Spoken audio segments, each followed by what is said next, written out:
परेशान थे उससे, तो सभी परेशान थे उससे। मोहल्ले वाले क्या सब क्या सभी पूछते, सभी परेशान थे उससे। हमारा क्या, हम तो थे अंदर, वो तो गली मोहल्ले में भी खड़ी हो के इतनी गंदी गंदी गाली देती थी कि पूछो मत। वो क्यों करते? बेटा हम क्यों क्या करते, क्या नहीं करते। हमने कहा जरा शांति रहे, घर में बनी रहे। हमने ऊपर कमरा भी दे दिया रहने के लिए, सब कुछ कर दिया, और क्या करते, क्या करते उसके साथ। खाना हम बनाते, कपड़े हम धोते, सब काम हम करते उसका। जब भी उसको रहना नहीं आ रहा था, जब भी रहना नहीं आ रहा था, लड़ लड़के मैं तो अलग रहूंगी, अलग रहूंगी। मैंने कहा भैया तू भी जा, इसे भी ले जा। क्या करते इस चीज को। हमने कहा भैया तू भी जाके शांति से रह, हम भी शांति से रहे। साहिल उसकी जिंदगी में आ चुका था जब वो अलग रहने की बात कर रही थी? नहीं, हमारे से कोई वास्ता नहीं था।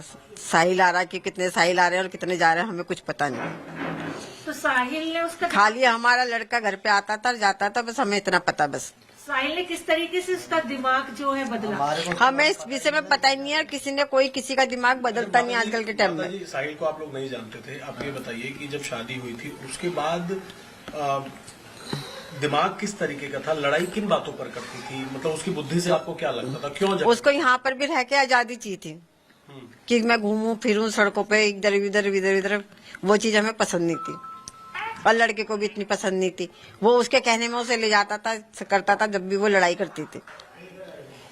क्या कुछ पूजा पाठ या इस तरीके की चीजें करती थी सबको परेशान करने के लिए, या बेटे को परेशान करने? भाई हम इस चीज में न तो जानते ना हमें पता है इस चीज का। अच्छा, जो मुस्कान का परिवार है, क्या आप लोग चाहते हैं, क्या आप लोगों को ऐसा शक कि उनको पता था इसके बारे में? उनको सब चीज का पता। वो शिमला तलक से वहाँ से बात कर रही है, जाने तक की बात करी, लड़की को छोड़ के जा रही है कोई। अब जब उसका बाप 2 साल में आया है तो वो तो अपने बच्चे को लेके जाएगा साथ में, अकेला तो घूमने थोड़ी जाएगा। कम से कम उसकी माँ का सवाल तो करती, भाई जब उसका बाप साथ में जाता तो मेरे पास छोड़ के क्यों जा रही है। अब उसकी छुट्टी पड़ी हुई है स्कूलों की, तो उसको लेके जाती साथ में। 3 तारीख को आपका बेटा जब यहाँ पर आया था तो उसने कुछ बताया था मुस्कान के बारे में? कुछ नहीं बताया था। वो 11:30 बजे आया था खाना लेने। किस तरीके से गुमराह करा उसने मोबाइल से मैसेज करके आप लोगों को? बच्चे और सब बात करते हैं, फ्रेंड सर्कल सब बात करते हैं, मेरे को तो आता नहीं है। खैर नहीं जब वो सौरभ बन के वो उसी के फोन से, वो उसका फोन ही बाहर लेके गई थी साथ में, उसी से करती थी सब चीज, बात करती। पेमेंट भी उसी से करती थी, सब चीज उसी से करती थी। एक सेकंड और एक सवाल और माता जी, क्या घर के अंदर कुछ उर्दू भाषा का इस्तेमाल? भैया हमको ये चीज का कुछ पता नहीं। ये सारी चीजें देखी तो सौरभ जैसे मेरे फ्रेंड लिस्ट में कनेक्टेड है, तो उसका स्टेटस चेक किया तो स्टेटस में जैसे वो पूरी 24 आवर्स के लिए फेसबुक पे स्टेटस होता है, तो वहाँ पे जो अलग अलग लोकेशन का दिखा रहा था कि मनाली है, अलग जगह पर है। तभी मैं अभी होली का त्योहार था, होली के त्योहार पे मैं अपने घर आया था, तो मैंने सीधे स्वभाव आंटी से पूछा कि आंटी सौरभ कहाँ पर है, वापस आ गया कुल्लू मनाली वगैरह घूम के? तो कह रही कहाँ, अभी तो वो वहीं घूम रहा है। तो ये मैं आपको होली के दिन की बात बता रहा हूँ, जबकि ये इंसिडेंट उसके साथ 3-4 तारीख के आसपास हो चुका ऑलरेडी डेथ का। तो इसका मतलब वो उसका फोन ले जाकर उसको पूरी तरह से एक्सेस कर रही थी, लोगों को ये गुमराह कर रही थी कि ये जो है यहाँ पर ऐसा घूम रहा है हमारे साथ में। और सब लोगों को, पूरे जो भी उसके दोस्त यार जितने भी उसके साथ कनेक्टेड है सोशल मीडिया पे, सबको ये आभास रहे कि सौरभ तो वहां घूमने गया है। हो सकता है उसके बाद ये कुछ नई प्लानिंग बता देते कि वो तो वहीं रह के मर गया या कुछ हो गया, गुमराह हो गया, फोन वहीं छोड़ आती। वो पता नहीं उनके घर वालों की क्या बाद में प्लानिंग बनी कि तुम वापस आ जाओ और अपने आप को सरेंडर कर दो। और उसके पीछे भी पता नहीं इनके क्या लॉजिक है सरेंडर करवाना स्पेसिफिकली।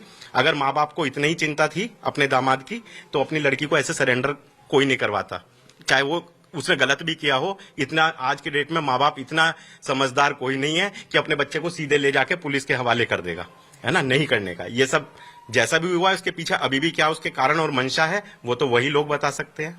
पर हाँ, ये चीज आप लोग ज्यादा अच्छा जान सकते हैं, ज्यादा चीज आप मीडिया में रोज इस तरह के केसेस देखते हैं, तो आपको इस चीज में कहने का ये है कि कॉन्स्पिरेसी पूरे परिवार की पूरी है जी, पूरी है। मतलब ये किसी एक जने का काम नहीं है। बाकी अगर हम ये बोल दें कि पापा उसको लेके चले गए, उनकी भी अलग अलग स्टेटमेंट आती हैं कि कभी हम छोड़ आए, कभी लड़की की अभी जो ड्राइवर का एक इंटरव्यू मैं एक न्यूज चैनल पर सुन रहा था, जो ड्राइवर उनके साथ 13-14 दिन रहा है, उस ड्राइवर का कहना ये है कि उनकी मदर का कॉल आता था और वो लड़की गाड़ी में से उतर के 15-20 मिनट बाहर बात करती थी, साथ में वो लड़का भी बाहर उतरता था। तो क्या लड़की की मदर को नहीं पता था कि साथ में लड़का कोई दूसरा है? इसका मतलब लड़का भी उस चीज में पूरी तरह से कम्युनिकेशन है। तो 3-4 दिन बाद, 5 दिन बाद आप कोई भी एक उठा सकते हैं लेटेस्ट जो अभी इंटरव्यू रहा है जो गाड़ी ड्राइवर लेकर गया है उसके हिसाब से कि उसकी मदर का फोन आया है और मदर के फोन को सुनने के लिए, क्योंकि ड्राइवर को कुछ नहीं पता होता था, वो गाड़ी से उतरती थी और 20-25 मिनट बात करके और तब अंदर आती थी। तो और साथ में वो लड़का भी उतर के जाता था। तो ये सारी चीजें क्या बैकग्राउंड था, क्या 20-25 मिनट ऐसा लड़की की माँ को फिर क्या बात करनी थी, मतलब इन जनरल अगर वो दामाद के साथ घूमने गई है लड़की की माँ की नजरों में, तो जिसके लिए लड़की को भी उतरना पड़ रहा है, उस लड़के को भी उतरना पड़ रहा है। तो ये सब चीजें देखो एक दूसरे से कनेक्टेड हैं, ये चीजें निकालनी पड़ेंगी। पर मैं यही गुजारिश करूंगा आप सब मीडिया वालों से, इस चीज को बाहर निकालो। शातिर दिमाग थी क्या? देखो मैं इतना उसके व्यवहार के बारे में नहीं जानता, क्योंकि देखो मैं जब उसकी शादी हुई तो पर हमने ये देखा है, हाँ वो जैसे ऊपर खड़ी हुई है, इन्होंने ऊपर कमरा पोर्शन दे दिया था, ऊपर खड़े होकर आंटी अगर किसी से बात भी कर रही है नीचे तो गालियां बकनी शुरू कर देती थी, अननेसेसरी उल्टी सीधी गालियां। तो मतलब फिर इन्होंने यही डिसाइड किया कि भाई ऐसे माहौल में हमारा तो, हम तो पूरे मोहल्ले में इतने सालों से रह रहे हैं तो हमारा रहना बेकार हो जाएगा, हमें तो यहाँ रहना, भैया तुम्हें अगर नहीं बन रही हमारे साथ तो तुम अपना कहीं अलग रह लो, फिर इस माहौल में तो हम नहीं रह सकते। आप भाई की तरह हैं जी के बिल्कुल। और आपने देखा कि साहिल ने और मुस्कान ने मर्डर करने के बाद उसके 3 हिस्से करके 2 हिस्से अपने घर ले गया, साहिल और मुस्कान भी साथ गई थी, तो क्या नजर आता है उसके पीछे? देखो उनकी क्या सोच है, टुकड़े करने, कितने टुकड़े करे, क्या लेके गए, जो किया वो तो बहुत गलत हुआ है। किसी के साथ ऐसी घटना आगे फ्यूचर में ना हो, मैं तो यही बोलूंगा, और अगर हुई है तो उसके खिलाफ उनको सजा मिले। जिस तरीके के ड्रैगन बनाए हुए थे इस घटना को, और पुलिस अभी तक इन्वेस्टिगेट नहीं कर पाई है उसकी परिवार को जी। तो क्या लचीला कुछ रुख अपना रही है आपको? क्या नहीं, मैं नहीं कह सकता लचीलापन है। देखो हर चीज को जांच करने में एक समय चाहिए होता है पुलिस को भी। मैं ये नहीं कहता कि आज पुलिस को एक इन्फॉर्मेशन मिली और वो बैकग्राउंड में आपको तुरंत आपको इन्फॉर्मेशन पुलिस दे देगी। पुलिस अपना कार्य कर रही है, पुलिस अपने कार्य के हिसाब से पुलिस आपको उसकी सूचना देगी, और मुझे लगता है पुलिस प्रशासन पर, हमें पूरे परिवार को, सबको पूरा विश्वास है। पुलिस के जो आला अधिकारी हैं, मेरी उनसे बात हो रही है, वो हमें अभी कोऑपरेट कर रहे हैं। अभी ऐसा नहीं है कि हम पुलिस के लिए नहीं कह सकते, हमारी सरकार और हमारी पुलिस हमारे साथ है, और ऊपर से उच्च अधिकारी जो है वो भी मुझसे रोज बात करते हैं, और उनका ये कहना है कि अनिल जी आपको अगर जरा सी भी कहीं हमारे नीचे वाले ऑफिसर की कमी लगे या किसी और अधिकारी की कमी लगे तो आप हमसे, मेरी माननीय कप्तान साहब से भी ये बात हुई है, और जितने हमारे जनप्रतिनिधि हैं भारतीय जनता पार्टी के, चाहे सांसद हो या विधायक हो, रोज मुझसे इस चीज का संज्ञान लेते हैं। बबलू जी, आपने एफआईआर कराई थी इस पूरे मामले के अंदर, अभी तक पुलिस की तरफ से कुछ और जानकारी आपको दी गई है? दोनों को गिरफ्तार कर लिया है, उनकी कस्टडी लेनी है, क्या कुछ जानकारी पुलिस से मिल रही है?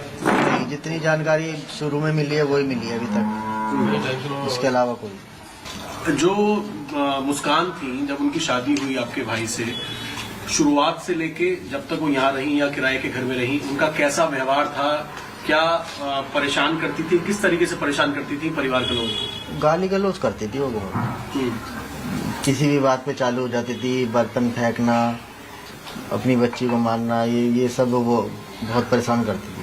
मतलब शुरू से उनका मानसिक संतुलन सही नहीं था। इस चीज को तो उसके माँ बाप बताएंगे, ये वो जानबूझ के करती थी कि परेशान हो, मतलब शुरुआत से लड़ाई झगड़ा करती। हाँ। जब लव मैरिज हुई थी तो कभी आपके भाई ने, सौरभ ने कभी या किसी ने कुछ ऐसी जानकारी दी कि जब उनकी लव मैरिज हुई तो अचानक से ऐसा क्या हुआ कि घर में इस तरह के झगड़े होने लग गए? क्या कोई पूजा पाठ या कुछ मानसिक संतुलन था? नहीं, अचानक नहीं हुआ, ये कम से कम 3-4 महीने तो वो एकदम सही रही। उसके घर वाले भी आते थे तो वो हमारे को फोन करके बोलती थी कि पापा आ गए, जल्दी आ जाओ। उसके बाद जब से वो उनके घर जाने लगी है ना 3-4 महीने के बाद, उसके बाद से ही अपने माँ बाप के घर, जब इसे उसके जो है लड़ाई झगड़ा चालू हो गया। तो धार्मिक प्रवृत्ति की थी क्या वो? नहीं, पूजा पाठ नहीं करती थी? नहीं, पूजा क्या, एक मंदिर का एक मूर्ति नहीं रखी हुई उसके कमरे में उस टाइम जब यहाँ आई थी।